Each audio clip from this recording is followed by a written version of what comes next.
गौना। आज 20 सालों बाद रमेश अपनी दुल्हन नैना के साथ अपने गांव के अपने पुराने घर आता है।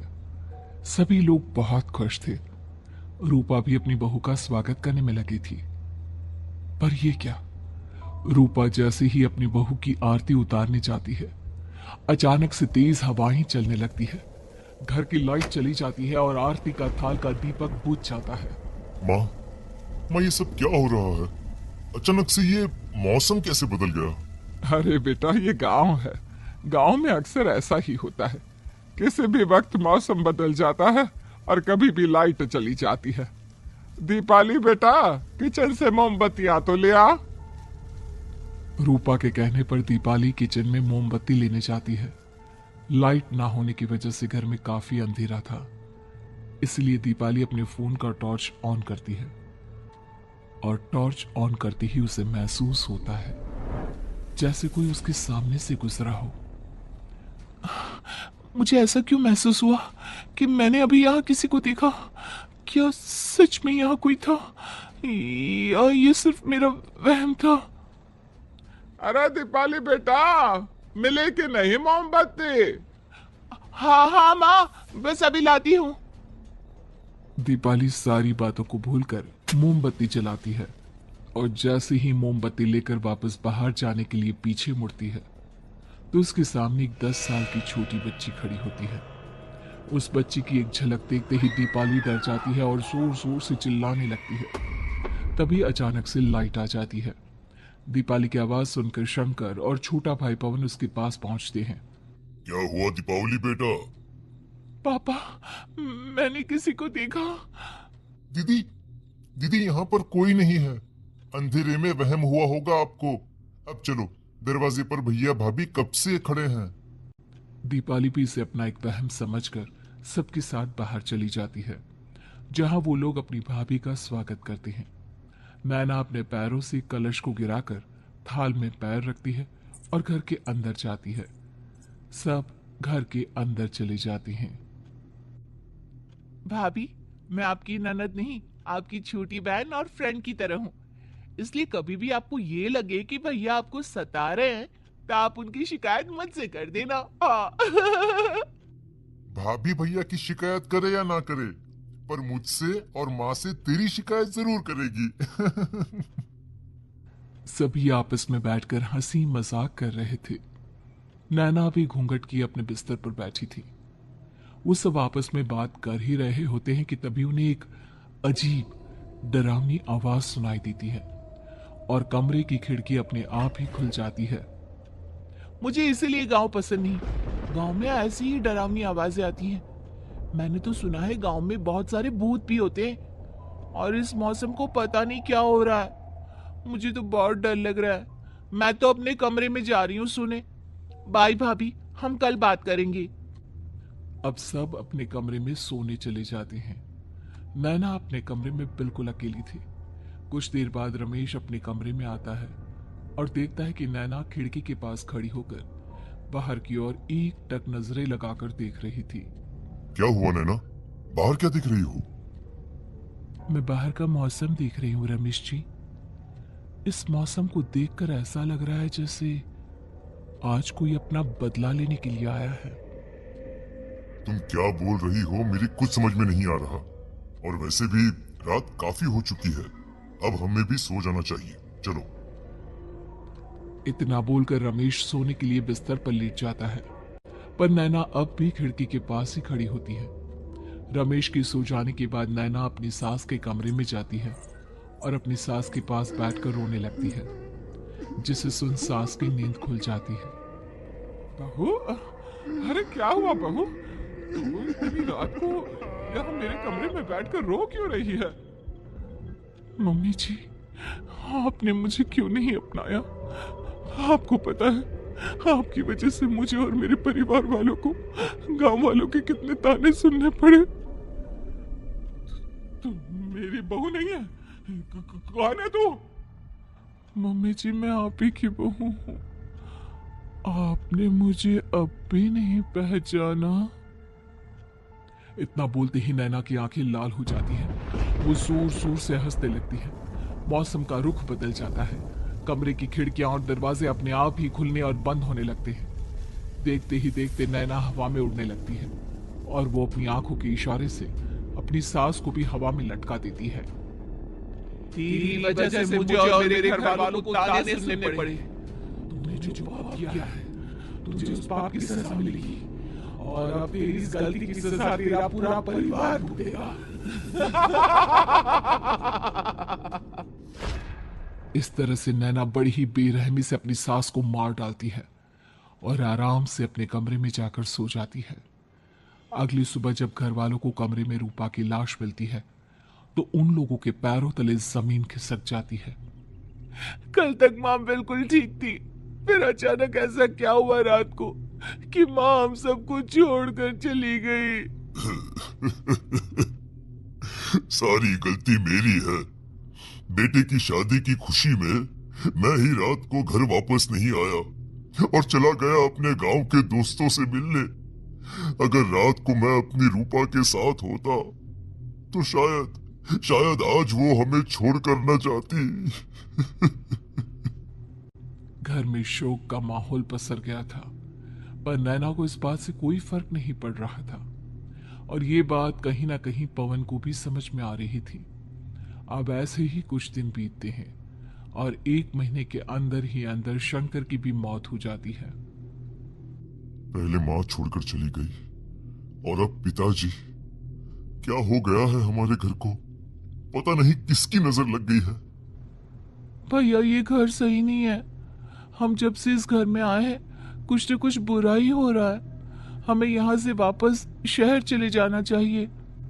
जहां रमेश, दीपाली और पवन का रो रो कर बुरा हाल था, वहीं नैना अपने कमरे में बैठी आराम से मेकअप कर रही थी।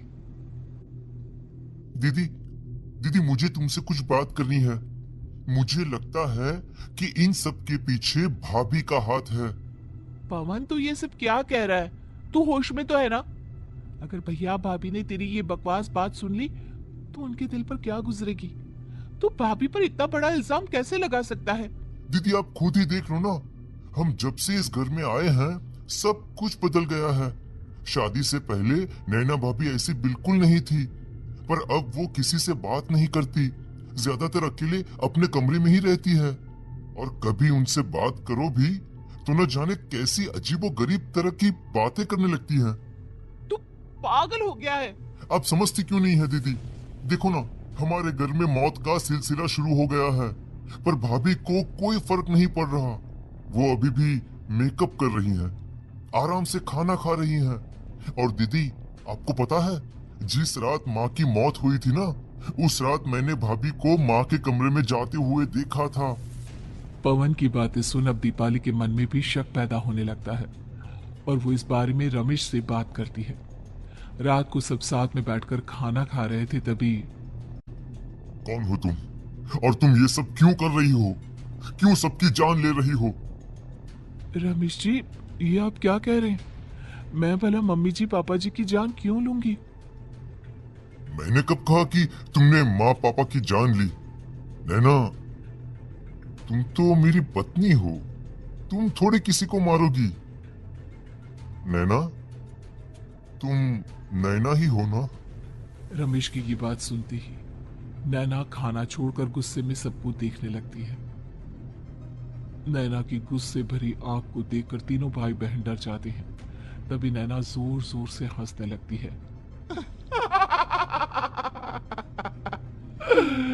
मैं ही तो हूँ आपकी पत्नी गौरी।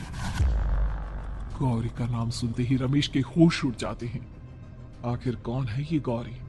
क्या है इस घर और घर वालों का राज?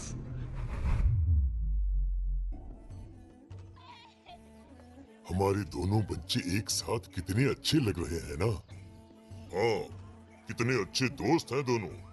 बस बड़े होने के बाद भी इनकी ये दोस्ती बनी रहे तो बच्चे कितने खुश रहेंगे। मैं क्या सोच रहा था कि क्यों ना हम अपनी दोस्ती को रिश्तेदारी में बदल दें। मैं अपने बेटे रमेश की शादी तेरी बेटी गौरी से करना चाहता हूँ। इस तरह हमारे बच्चे भी हमेशा साथ रहेंगे और हमारी दोस्ती भी रिश्तेदारी में बदल जाएगी। शंकर की इस बात से उसके दोस्त को बहुत अच्छा लगता है और वो अपनी बेटी की शादी रमेश से करवाने के लिए तैयार हो जाता है। बहुत जल्द दोनों परिवार मिलकर बचपन में ही रमेश और गौरी की शादी करा देते हैं। अरे शंकर, अपने बच्चों की शादी करवा कर हमने अपनी दोस्ती को रिश्तेदारी में बदल तो लिया, पर मैं चाहता हूँ कि अपनी गौरी का गौना 2 साल बाद करूं, ताकि वो थोड़ी समझदार हो जाए। अरे हाँ हाँ दोस्त, बिल्कुल, हमें कोई दिक्कत नहीं है। इसी तरह समय बीतने लगता है। समय के साथ शंकर का कारोबार तरक्की पकड़ लेता है और 2 साल बाद शंकर अपने पूरे परिवार के साथ शहर में शिफ्ट होने की तैयारी कर लेता है। जब यह खबर उसके दोस्त को पता चलती है तो वो शंकर से बात करने उसके घर जाता है। शंकर, 2 साल पूरे हो चुके हैं और अब तू शहर भी जाने वाला है। मैं सोच रहा था कि तेरे शहर जाने से पहले गौरी का गौना कर दूं, ताकि तू अपनी बहू को अपने साथ लेकर जा सके। ये तू कैसी बातें कर रहा है? रिश्तेदारी बराबरी वालों से होती है, और वैसे भी अब मैं, मेरा बेटा या मेरा परिवार कोई भी इस रिश्ते को नहीं मानता। ये तू कैसी बातें कर रहा है दोस्त? जब हमने अपने बच्चों की शादी करवाई थी तब हम दोनों ही एक बराबर थे। पिछले 2 साल में तेरा कारोबार थोड़ा सा अच्छा क्या चल गया तो पुराने रिश्ते ही तोड़ देगा। देख भाई, ऐसा मत कर। अगर तूने मेरी बेटी को अपनी बहू के रूप में नहीं अपनाया तो कोई भी मेरी बच्ची से शादी नहीं करेगा। अरे उसकी जिंदगी बर्बाद हो जाएगी। यार देख, वैसे भी बाल विवाह तो कानून मान्यता नहीं देता, फिर मैं कैसे दे दूं? तू अपनी बेटी के बड़े होने पर उसकी शादी किसी दूसरे लड़के से करवा देना। वैसे भी तब तक ना उसे और ना ही गांव वालों को ये बात याद रहेगी। मेरे बेटे को बख्श दे मेरे भाई। इस तरह से शंकर अपने दोस्त के परिवार और गौरी को गांव वालों के ताने सुनने और जिल्लत से भरी जिंदगी जीने के लिए छोड़ अपने परिवार वालों के साथ शहर चला जाता है। अरे इनकी गोरी में ही कोई दोष होगा, तभी तो लड़के वालों ने इनकी बेटी को अपनी बहू के रूप में नहीं अपनाया और उसको यहाँ छोड़कर शहर चले गए। अब कौन थामेगा इसी लड़की का हाथ? अरे पता नहीं कैसा आदमी है जो गांव वालों के इतने ताने सुनकर भी सर उठाकर गांव में चल रहा है। अरे अगर मेरी बेटी के साथ ऐसा हुआ होता ना तो मैं तो शर्म के मारे मर ही जाता। हाँ, दिन रात लोगों की नजरों में अपने लिए ग्रहण देख और सबके ताने सुन सुन अब गौरी के पिता हिम्मत हारने लगते हैं और एक रात गौरी के माता पिता खुदकुशी कर लेते हैं। ये सदमा गौरी भी सहन नहीं कर पाती और उसकी भी मृत्यु हो जाती है। तुम्हारे परिवार की वजह से हम लोगों ने अपनी इज्जत और जान गंवाई।